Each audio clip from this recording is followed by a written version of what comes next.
Hi, grade 2! Now, punta tayo sa ating Filipino review. Ang una is paghahanap ng maikling salita sa mahabang salita. So, this one is a long word and we're gonna find yung short word niya. So, for example, paaralan. So, the short one is aral. Okay? Nakatutuwa. So, the short one is tuwa.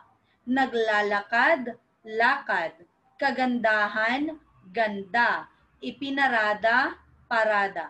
So, the type of exam na nilagay dito ni Teacher Bell is may andun yung word and then may mga choices kung ano yung yung short word. Okay ko? For example, in the word paaralan, what is the short word? Ano ang maikling salita sa salitang paaralan? Okay, so andun yung A, paa, B, aral, or C, ralan. So the answer is aral. Okay, ganun yung exam dito. Okay po? Next, panghalipamatlig. Ang panghalipamatlig ay ginagamit sa pagtuturo ng kinaroroonan ng pangalan. Maaaring nagtuturo ito ng tao, bagay, hayop, o pook na malapit o malayo. So, for example, ito, malapit sa nagsasalita. It's near to the person talking or you're holding it. So, you're gonna use ito, dito, rito, heto, at ganito. Pero kung ito naman ay malapit sa kausap, it's near to the person you're talking to, you're gonna use iyan, diyan, riyan, hayan, at ganyan. And if it is near to both of you, you're gonna use iyon, doon, roon, hayun, ganoon. Okay? So, ang type ng exam dito ni Teacher Bell is dapat alam yung meaning ng panghalipamatlig at may sentence doon, pipiliin nyo kung ano, alin sa mga sumusunod ang panghalip pamatlig. Okay po? Next, punta tayo sa panghalip pananong. So, yung panghalip pananong ay nagtatanong tungkol sa mga pangalan. Okay? Kung ang sino at sino-sino ay ginagamit kapag tao. This one is who. Ano, ano-ano. This one is used for the bagay, for things and animals.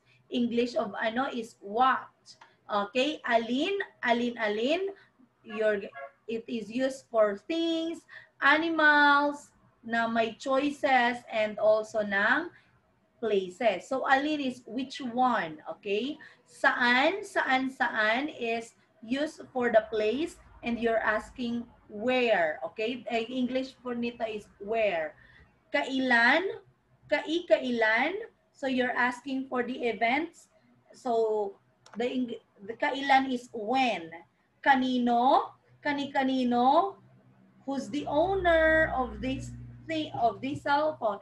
Who is the owner? You're asking la taong nagmamay-ari. Okay? Ilan, how many, and magkano is how much. So doon sa exam ni Teacher Bell para sa what's this?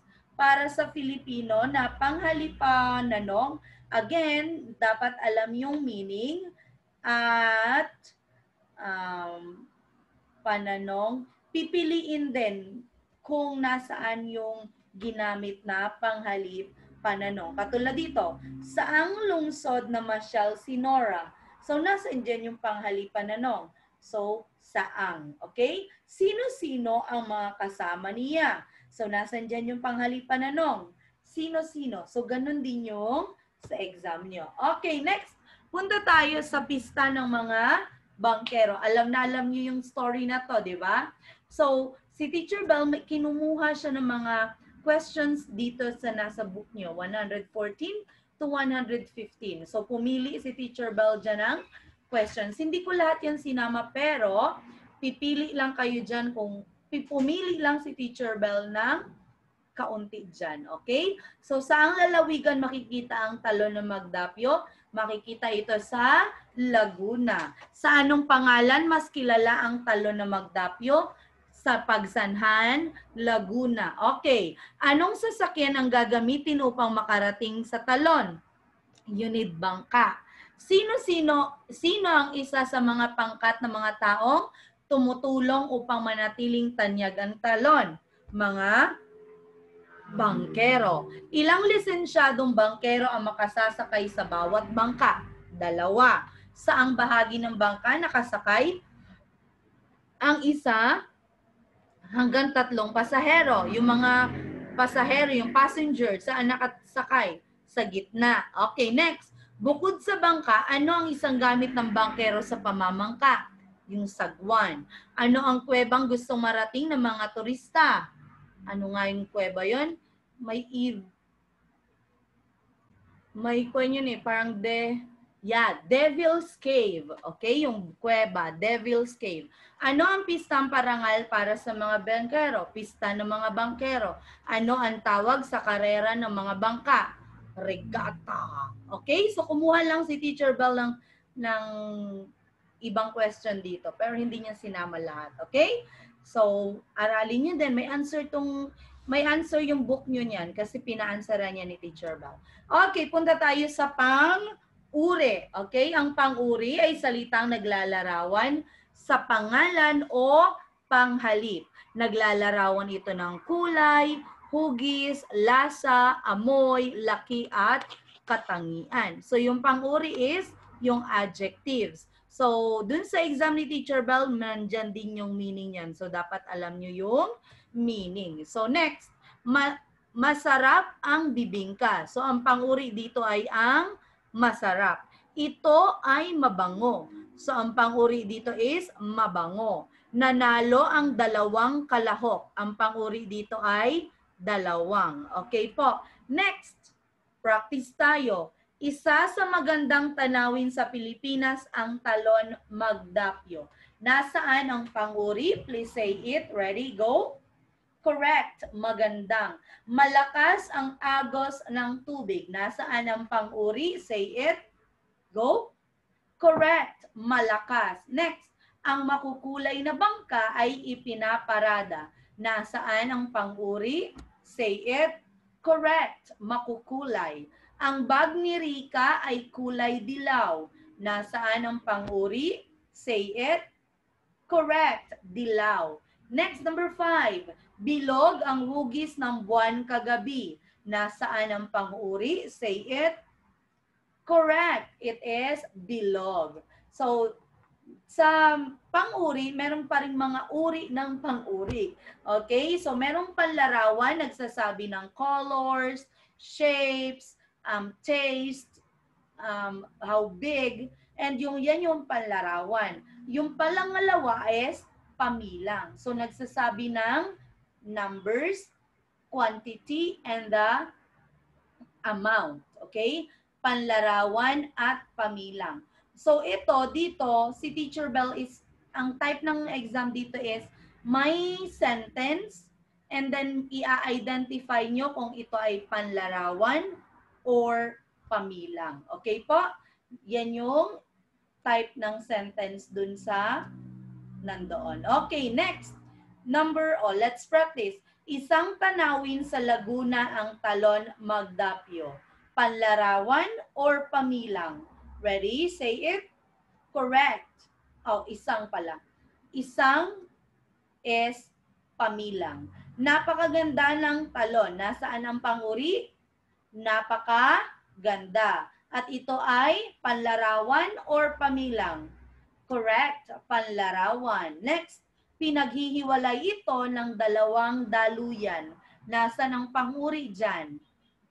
Say it. Tama. Pinagdalawang. So, ang 2 ay pamilang or panlarawan. Say it. Pamilang. Correct. Number 4. Tanyag ito sa mga turista. Nasaan ang pang-uri? Say it. Correct. Tanyag. Anong uri ito? Pamilang or panlarawan? Say it. Correct. Ito ay panlarawan. Last one. Siya ay pangatlo na nakatapos. Nasaan ang pang-uri? Say it. Correct. Pangatlo, ito ay pamilang or panlarawan? Say it.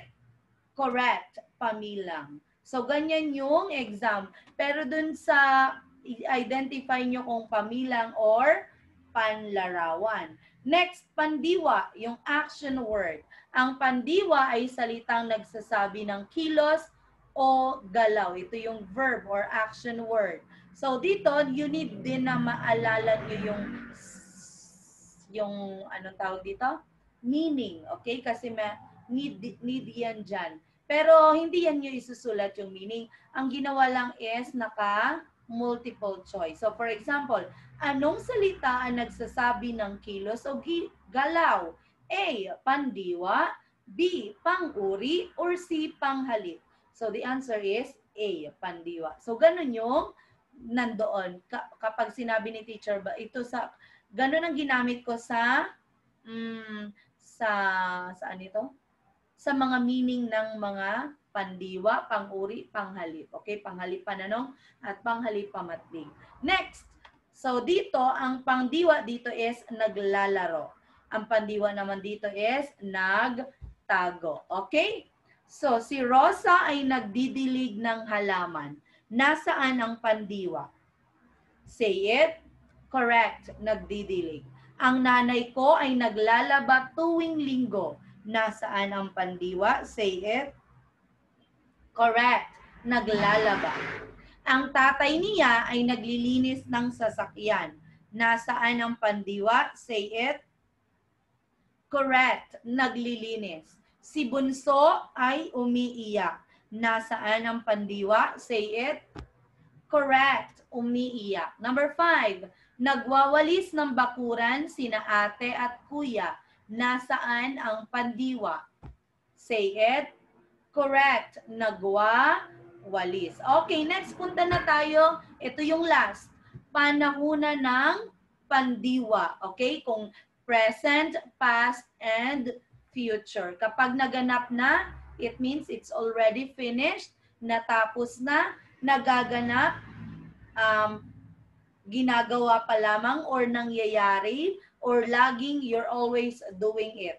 And then magaganap, future tense, ang panauhin ng pandiwang mangyayari pa lamang or you're doing it in the future. Okay po?